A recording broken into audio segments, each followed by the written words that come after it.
One thing I know for sure is relationships. Now, I may not have had many, but I have receipts. I've been in a happy marriage now for almost 17 years and a relationship for 28 years.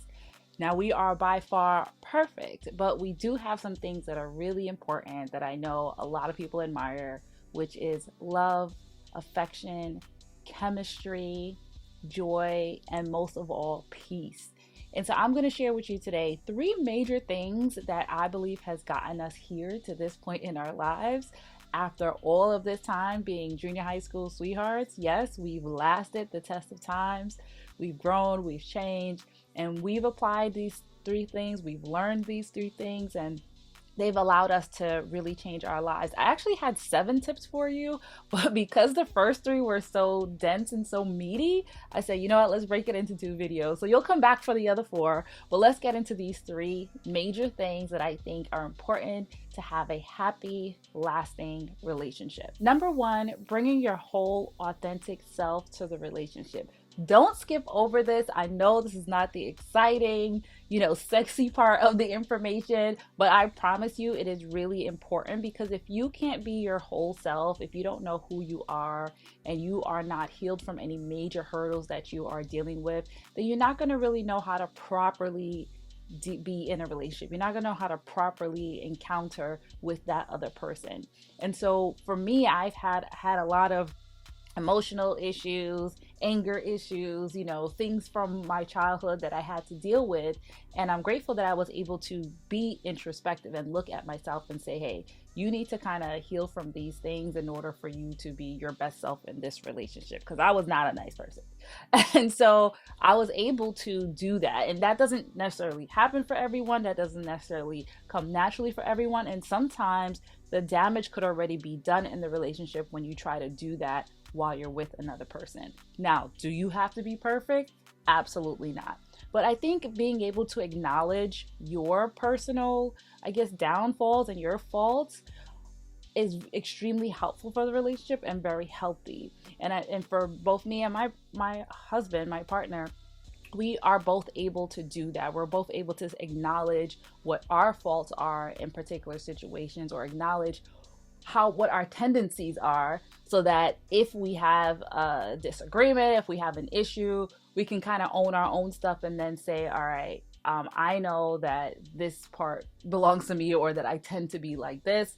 I understand that this is my part, but here is where I think your part came in. And because we're like that, it's so much easier to take criticism and to take disagreements when the other person is already taking responsibility for their portion of the circumstance. So bottom line is, you want to be able to take accountability for your own actions. You want to be able to spot certain behaviors and either deal with them in the moment, or at least be able to acknowledge them. Basically owning your own ish and knowing your own ish, right? That is extremely important. Having the ability to have introspection, look at yourself, evaluate yourself, and take responsibility for you, I think is major in relationships. And I think that is one of the biggest roadblocks for people in getting past a certain level in your relationship, in having longevity in your relationship. The other aspect of knowing yourself and bringing your whole self into the relationship is to be able to have boundaries. Be able to set up what are your requirements, what are your limitations, what are your negotiables and non-negotiables, things of that nature. I think as just adults in general, and society doesn't teach us how to have the proper boundaries. Some people think that, giving in to the other person's wants and needs more than their own is what we're supposed to do. But I believe that there's more of a balance is required. And I actually read a book that really changed my life about 2 years ago. The title is Boundaries. It's by Dr. Henry Cloud and Dr. John Townsend. It's a bestseller. You could Google it and find it. It actually really breaks down how to set boundaries and how to say no more in whatever relationship that you're in. It could be romantic relationship, familiar relationship, relationship with your religious beliefs and organizations, that type of thing. It really helps to break down what boundaries are. And I think that if anybody wants to be in a successful relationship, it's good to know how to set boundaries, what acceptable boundaries are, because a lot of times, especially as women, I'll say, we're taught to be nice. And being nice means different things for different people. And so in order for you to know that it's okay to say no to certain things and then say yes to other things, or have that balance, I think it's key to understand your boundaries. And that goes back to bringing your whole self and your entire expectations up front so that there are no surprises later on. The number 2 thing to have a lasting, happy relationship is affection. Now, not everybody gives affection the same, not everybody receives affection the same, and not everybody thinks they want affection. But even if you are someone who thinks affection is not important, let me let you know that it absolutely is very important. Now, there was a study done by Harvard that studied children, adults, and asked them about their childhood. And it turned out that children that remember their parents as affectionate have better lives overall. They flourish more in their lives. And so what does flourishing mean? So flourishing means that in their emotional state, in their mental state, in their characteristics / purpose, and their social encounter, social relationship, they flourish more than children who did not have affection at an early age. And that's because they are so much more secure and they're able to be their authentic selves rather than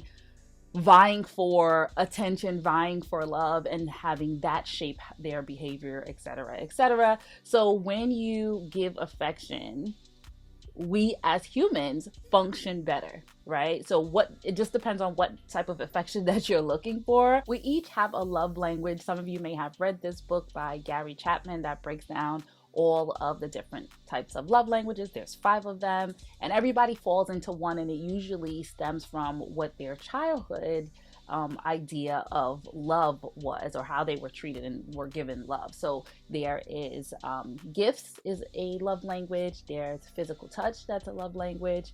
There is words of affirmation. There is acts of service, and then there's quality time. Now, I think that we all can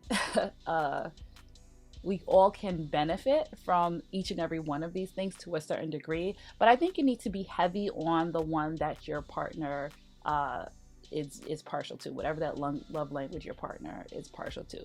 I believe that everybody needs affirmations. I believe that everybody needs, words of encouragement, building each other up, telling each other that you care and that you love each other. I think that's really important. Spending that physical time together, whether it be intimacy or just, quality, spending time with each other, talking and communicating and things of that nature. All of that is really important. But whatever love language your partner has, that's the one that you're going to kind of need to be heavy on, because that's what communicates to them that you actually love them. You don't want to be on 2 different fields, right? You're given a hella quality time, but what they really want is acts of service. They'd like for you to do something nice for them. Or if their love language is gifts and all you're doing is giving affirmations and saying nice things to them, that may not be received as love. When you're like, how could you possibly think that I don't love you? I do XYZ. But that's not what translates to them. And I think that makes sense for you to know what your love language is, because sometimes people think relationships don't work because they're not feeling that particular thing, when it's really that you just didn't know what your love language is and you weren't getting the specific thing that's your love language. I think little tweaks like that can really impact the health of a relationship. I remember how long ago it was that we figured out what our love languages were, but I know it helped me because my love language is acts of service. And so I thought that by doing things for my partner, that communicated love. But for him, it's physical touch. So acts of service was not really translating to him that I, love him. Whereas spending time together and having that that touch, that hug, that kiss, or whatever it is, that back rub, those type of things communicated that I love you, right? And so it's important for you to know, because you think that I think I'm, I thought at the time I was doing all the things, but that wasn't necessarily translating. That wasn't necessarily making him feel secure in that love and care department. So knowing the love language is extremely important, and that goes back to that number two, giving affection. Giving affection in the way that the person receives it. And that brings me to number three, which is communication.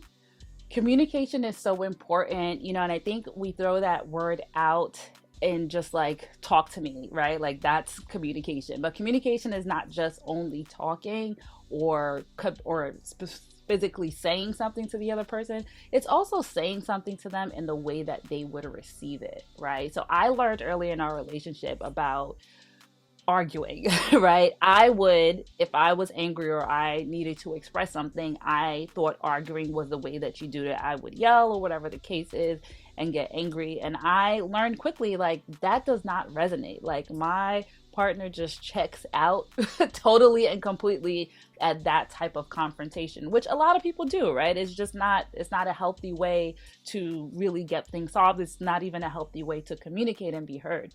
I think communicating in the way that they receive is important. And one of the things that we started to realize and recognize about each other is argue mode, right? We discovered that there's such a thing as argue mode. So he recognized when I was in the mood to argue, and I recognized when he was in the mood to argue. So what we started to do really unintentionally is to avoid having the tough conversations or the important things, or even communicating things that may not go over well. We don't have them during argue mode, right? When argue mode is in session, you just avoid the thing. You have to be the bigger person. So like, you ever had a situation where you just like, oh, you just want to argue now. Like, it's not even a thing and you just want to argue. So we each have that at different times. And sometimes argue mode meets argue mode, and there may be an argument. But for the most part, we have substantially been able to eliminate, negative interactions in that way, because we just avoid argument mode. Somebody's going to be the bigger person, and I'm just not going to talk to you. I'm not going there with you today on that one, right? That's what we usually say. I'm not going there with you. And so being able to avoid that is great, because you just limit the amount of crazy interactions that you have.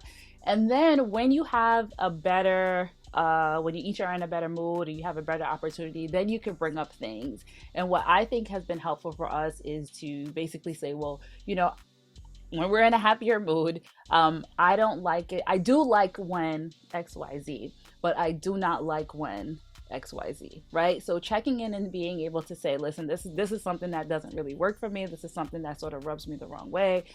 And have that, interaction and that input. And sometimes they may not really have a response, but at least you got to communicate and be heard.